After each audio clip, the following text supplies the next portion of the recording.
Hai semuanya, gimana kabar kalian? Semoga selalu dalam keadaan baik. Di video kali ini kita akan bahas soal ETHW ya, sesuai dengan requestan dari kicauan burung. ETHW apakah bisa ganti ETH mining ETH? Kita akan coba untuk lihat untuk ETHW ini adalah ETH Proof of Work, teman-teman. Jadi sebelumnya kan Ethereum sebelum pindah ke Proof of Stake, dia sebelumnya berbasiskan Proof of Work. Nah, lalu dilakukanlah merge untuk upgrade ya Ethereum. Kenapa? Karena proof of work itu adalah sesuatu yang sangat-sangat boros sama energi. Jadi Ethereum pengennya yang seamless, yang ramah lingkungan, yang tidak terlalu banyak mengotori lingkungan terutama terhadap gas karbon. Karena aktivitas mining itu menghasilkan banyak sekali energi panas yang bakal berdampak sama global, teman-teman. Nah, lalu mereka melakukanlah the merge yang tahun lalu itu sempat booming. Terus sekarang Ethereum udah menggunakan konsensus terbaru mereka yaitu Proof of Stake. Jadi kalau teman-teman mau mendapatkan reward itu nggak perlu susah-susah investasi di alat mining, itu langsung aja di staking, teman-teman. Jadi udah banyak sekarang platform-platform staking untuk Ethereum yang real ya. Tapi memang kalau di platform yang real, untuk staking Ethereum itu ada batas minimumnya. Kalau nggak salah 0,1 Ethereum ya. Cukup mahal. Tapi jangan khawatir, masih ada staking pool juga atau liquidity pool juga, sehingga yang punya dana-dana sedikit itu juga tetap bisa ikutan, teman-teman. Nah, tapi sekarang kita akan bahas soal Ethereum POW-nya atau Ethereum Proof of Work-nya. Kalau kita lihat untuk koin ini itu punya harga sendiri ya. Dia punya harga yang terpisah daripada Ethereum yang asli. Harganya cuma 50 ribuan, teman-teman. Dan kalau kita lihat supply maksimumnya kurang lebih sama seperti Ethereum dan dia punya total supply hanya sebesar 107.000. 107.000. Jadi tidak terlalu banyak. Ini memang hasil dari sisa-sisa orang-orang yang belum bisa move on. Kalau kalau Ethereum sebenarnya udah pindah ke Proof of Stake. Dan jika kita lihat memang pasar perdagangannya nggak terlalu besar juga ya untuk Ethereum Proof of Work ini ada di KuCoin, Bitfinex, Kraken, dan yang lain masih banyak ada Get.io, OKX, Huobi, Bybit. Jadi lumayan banyak lah untuk exchange yang bisa memperdagangkan. Nah, kalau kita lihat dari info ikhtisarnya, ini adalah hard fork. Hard fork potensial dari Ethereum dan juga merge Ethereum yang sudah terjadi ya. Yang di sini belum diupdate berarti. Merge ini adalah transisi dari proof of stake, teman-teman. Yang sebelumnya itu adalah proof of work, di mana sekarang bagi orang-orang yang belum move on itu masih tetap kok bisa melakukan mining. Tapi ke depannya itu bakalan diarahkan. Ya, jadi secara nggak langsung Ethereum itu memaksa sebenarnya bagi para miners untuk move on. Kita udah nggak bisa lagi hidup di zaman dulu. Zaman harus harus terus maju ya.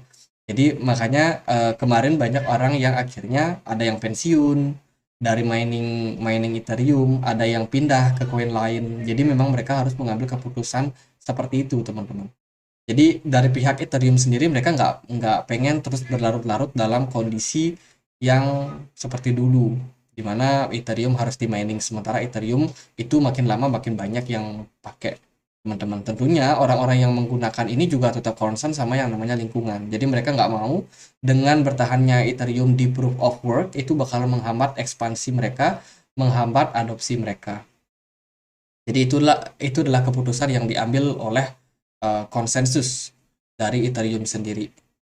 Nah, ini platform ataupun koin ini sekarang masih bisa di mining Ethereum.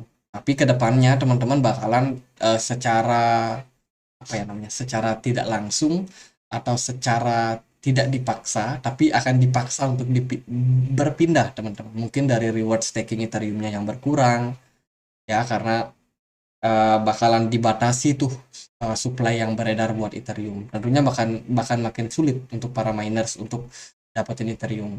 Jadi kalau mau di mining ya bisa sementara waktu. Tapi dalam beberapa tahun ke depan bakalan disudahi sampai akhirnya nggak ada lagi yang menggunakan mining Ethereum ini dan baru ditutup total, teman-teman. Jadi seperti itu. Lalu kalau yang udah punya Ethereum ETHW ini kalau nggak salah dia masih bisa di swap kok di beberapa platform yang mensupport teman-teman. Jadi masih bisa di swap, dipindahkan atau dijadikan koin Ethereum yang asli. Jadi seperti itu. Itu sih teman-teman kalau kita lihat dari penjelasannya so far ya banyak sih yang udah jelasin ya soal soal Ethereum merge ini. Dan juga kalau kita lihat dari mereka punya mainnet itu masih bisa kita lihat di OKLink. Ya ini untuk pendeteksi transaksinya. Masih ada yang pakai, masih ada yang transaksi, teman-teman. Jadi ya sementara memang masih bekerja ya, tapi kedepannya bakalan nggak bekerja lagi. Jadi itu sih. Kalau teman-teman ada yang mau mining, mungkin cari koin yang lain aja untuk kalian mining. Kalau secara pergerakan harga, ETHW ini turun ya, dia beda sama Ethereum. Jika kita compare, misalkan ini kita coba compare dia ETH USDT. Nah, kita pakai yang ini, New Pine. Nah, ini adalah pergerakan Ethereum belakangan, teman-teman. Dalam beberapa hari, Ethereum itu menguat dari sebelumnya ada di sekitaran 1200, itu udah naik sampai 1800 something. Tapi Ethereum Proof of Work ini, ETHW, itu nggak kemana-mana. Bahkan dia cuma bertahan di kisaran 2,9 dolar, naik sedikit ke 3,3 dolar saja. Jadi secara pergerakan pun juga untuk investment menurut saya ini tidak menarik. Ya, jadi itu teman-teman. Memang mayoritas orang bakalan dipaksa pindah ke Ethereum yang proof of stake. Jadi gitu, secara pergerakan dia sideways dan juga punya level support di kisaran 0,9, sorry 2,9 dan juga level resistance-nya ada di kisaran 4,6 dolar. Dan sekarang posisinya masih dalam tahap downtrend. Volume perdagangannya pun tidak terlalu banyak. Karena memang exchange-exchange besar udah nggak memperdagangkan ini ya. Dia masih bisa diperdagangkan di beberapa exchange saja. Jadi itu sih buat teman-teman yang penasaran ini koin apa masih bisa di mining, masih bisa. Cuman nggak recommended sih buat sekarang. Jadi gitu sih buat ETHW, semoga bisa bermanfaat. Dan kalau teman-teman merasa wah ini proyeknya menarik atau gimana? Menurut saya sih nggak menarik ya. Meskipun harganya udah murah, ya secara pergerakan dia bakalan tetap stabil seperti ini. Mungkin akan ada koreksi atau gimana. Tapi kedepannya makin lama ya orang-orang bakalan beralih lah bisa dibilang. Jadi gitu teman-teman buat ETHW. Semoga bisa bermanfaat. Dan akhir kata saya Andre, makasih.